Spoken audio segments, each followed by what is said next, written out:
milestone reflects Beijing's reliance on export manufacturing to drive the Chinese economy. Month last year and marking 23 consecutive months of surplus.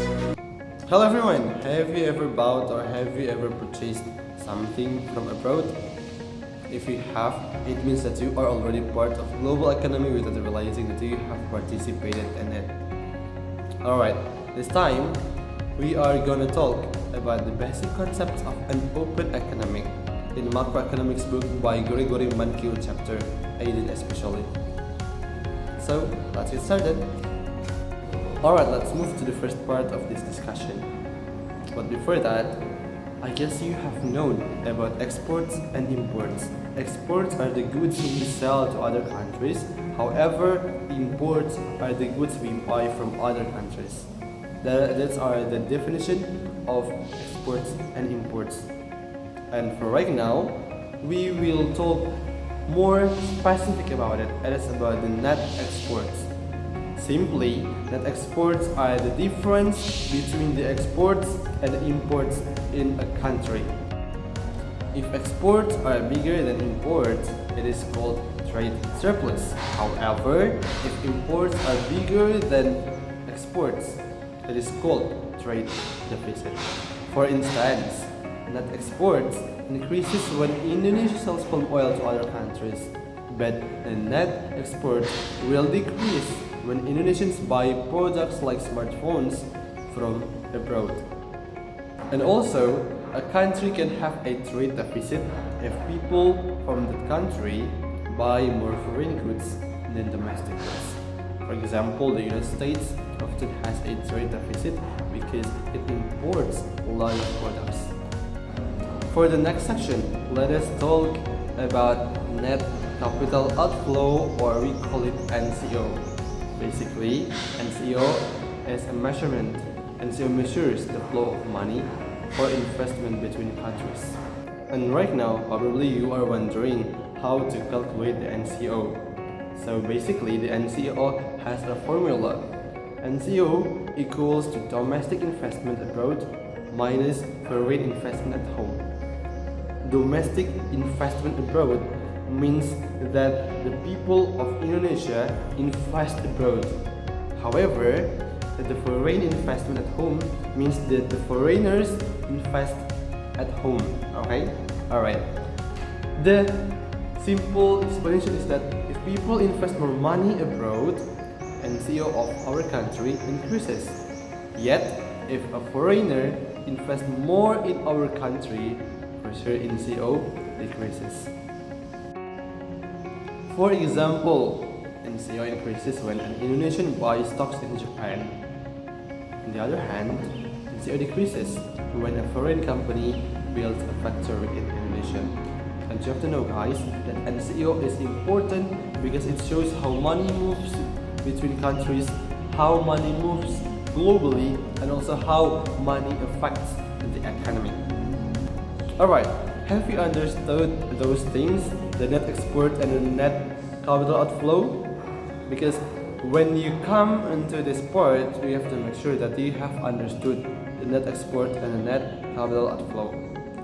Because in an open economy, there is an important identity, that is net export equals to net capital outflow. What does it mean? This means that the flow of goods is equal to the flow of money in a country for sure. And as an information, usually when a country exports goods, it receives money from other countries. And the money they receive, money is often used to invest abroad.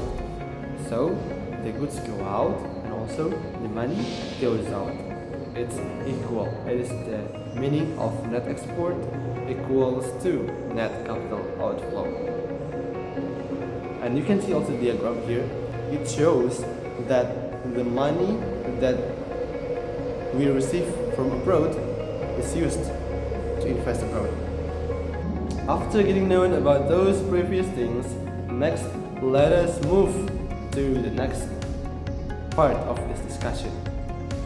It is about how we connect saving, investment, and also capital flows. The formula is only saving equals to investment plus net capital outflow or NCO. This means that saving can be used for two things.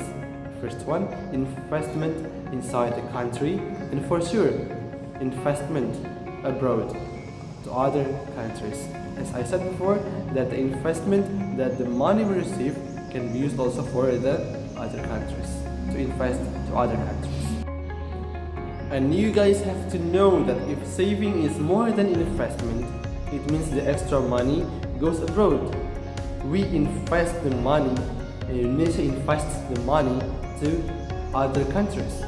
On the other hand, if investment is more than saving, the country or Indonesia needs money from foreign investors. It means that Indonesia has to be invested by the foreign investors. For example, the United States. The United States, they depend on foreign investment because its investment is higher than its saving. It's a real example of these things. Alright, after knowing about those things, those previous things, do not go anywhere because we still have several parts of this discussion. For the next part, it's about exchange rate and also triple P or purchasing power parity. For the first part of this section, let us talk about the exchange rate. Exchange rate is actually the price of one currency in terms of another. For example, $1 equals about 16,000 rupiah. And the real exchange rate compares the price of goods between countries. For example, if Indonesian goods are cheaper, exports will be increased. Alright, in the second part of this discussion of this section, we are going to talk about triple P or purchasing power parity. Simply, purchasing power parity means that the same goods should have the same price, the same value in different countries after converting the currencies. For example, if you want to buy a snack in USA, it means that the price has to be the same in Indonesia after converting the currency.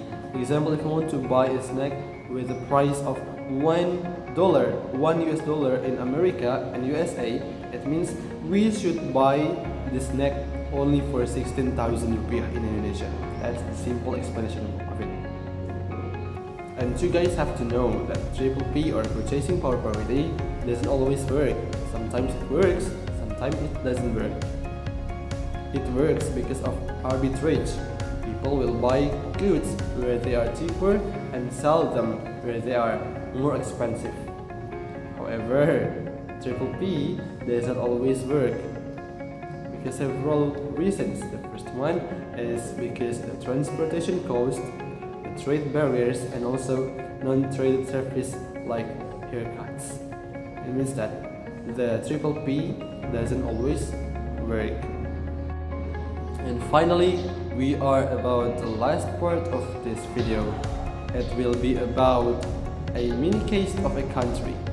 And right now, I would like to choose China as my example because China has experienced a trade surplus, which means that its exports are greater than its imports. And this happens because China produces and exports a large amount of manufactured goods like electronics, machinery, and clothing to many countries around the world. Because of this trade surplus, China receives a lot of foreign currency. This is closely related to the capital flows in many cases, and China uses this money to invest abroad, which means it can experience capital outflow. On the other hand, at the same time, China also receives significant foreign investment because many global companies build factories and operate businesses in China, so both inflow and outflow exist. But the trade surplus is still a key feature in China. And in recent years, the Chinese yuan has sometimes depreciated.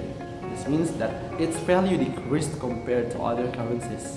And one reason is that because of slower economic growth, which reduces investor confidence to invest in China. Another important factor is the US-China trade war. I guess you know about this trade war. During this period, the United States imposed tariffs on Chinese goods, and as a result, China's exports were affected and global trade patterns changed. And for sure, this case shows how trade balance, capital flows, and exchange rates are all connected in a real-world economy. Thank you very much. I am Abidner Tumbel, an accounting student at University of Abidner. I am. Peace out.